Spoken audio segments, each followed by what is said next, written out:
Ponnani AV higher secondary സ്കൂളിന്റെ 130ാം വാർഷികാഘോഷവും പുതുതായി നിർമ്മിച്ച ആധുനിക സ്പോർട്സ് കോംപ്ലക്സിന്റെ ഉദ്ഘാടനവും നടന്നു. മുൻ ഇന്ത്യൻ ഫുട്ബോൾ താരം U Sharaf Ali sports complex ഉദ്ഘാടനം നിർവഹിച്ചു. വിദ്യാർത്ഥികളുടെ കായിക വികസനം ലക്ഷ്യമിട്ട് ഒരുക്കിയ സ്പോർട്സ് കോംപ്ലക്സിൽ football turf, basketball court, volleyball court എന്നിവയോടൊപ്പം ഇൻഡോർ ഗെയിമുകൾക്കായി ഇൻഡോർ ഷട്ടിൽ, ടേബിൾ ടെന്നീസ് സൗകര്യവും സജ്ജമാക്കിയിട്ടുണ്ട്. ക്രിക്കറ്റ് പരിശീലനത്തിനായി പ്രത്യേക ക്രിക്കറ്റ് നെറ്റ്സും ഒരുക്കിയിട്ടുണ്ട്. തുടർന്ന് നടക്കുന്ന വാർഷികാഘോഷ പരിപാടികൾ പി നന്ദകുമാർ MLA ഉദ്ഘാടനം ചെയ്തു. ആഘോഷങ്ങൾക്ക് മാറ്റുകൂട്ടുന്നതിനായി കലാഭവൻ അഷ്റഫ് നയിക്കുന്ന മിമിക്സ് പരേഡും കുട്ടികളുടെ വിവിധ പരിപാടികളും അരങ്ങേറി.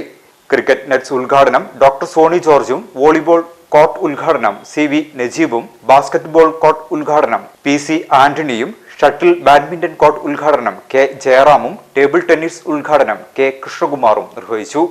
130 വർഷം പഴക്കമുള്ള ഒരു വിദ്യാഭ്യാസ സ്ഥാപനം, വലിയ പാരമ്പര്യമുള്ള വിദ്യാഭ്യാസ സ്ഥാപനം, നിരവധി പ്രഗത്ഭരായ പ്രമുഖരായ വ്യക്തിത്വങ്ങളെ വളർത്തിക്കൊണ്ടുള്ള ഈ വിദ്യാഭ്യാസ സ്ഥാപനം എനിക്കുറപ്പാണ് വരും വർഷങ്ങളിൽ അറിയപ്പെടാൻ പോകുന്നത് ഈ കായിക പരിശീലന സൗകര്യങ്ങളിൽ നിന്ന് നമ്മുടെ സംസ്ഥാനത്തിനും രാജ്യത്തിനും അഭിമാനിക്കാവുന്ന മികച്ച താരങ്ങളെ സംഭാവന ചെയ്തുകൊണ്ടായിരിക്കും ഭാവിയിൽ വിദ്യാഭ്യാസ സ്ഥാപനം അറിയപ്പെടുന്നത് എന്ന് ഞാൻ വിശ്വസിക്കുന്നു. കായിക രംഗത്തെക്കുറിച്ച് പറയുകയാണെങ്കിൽ ഒരുപാട് കാര്യങ്ങൾ പറയാനുണ്ട്. അത്തരത്തിലുള്ള ചടങ്ങല്ലാത്തത് കൊണ്ട് തന്നെ വളരെ ചുരുക്കുകയാണ്. കേരളത്തിൽ ഇന്ന് 50-ലധികം കായിക ഇനങ്ങൾ സജീവമായി നിൽക്കുന്നുണ്ട്. മലപ്പുറം ജില്ലയുടെ പ്രത്യേകതയും അത് തന്നെയാണ്. കേരളത്തിൽ സജീവമായി നിൽക്കുന്ന എല്ലാറ്റിനെയും പരിപോഷിപ്പിക്കുകയും പരിപാലിക്കുകയും ചെയ്യുന്നൊരു ജില്ലയാണ് മലപ്പുറം ജില്ല.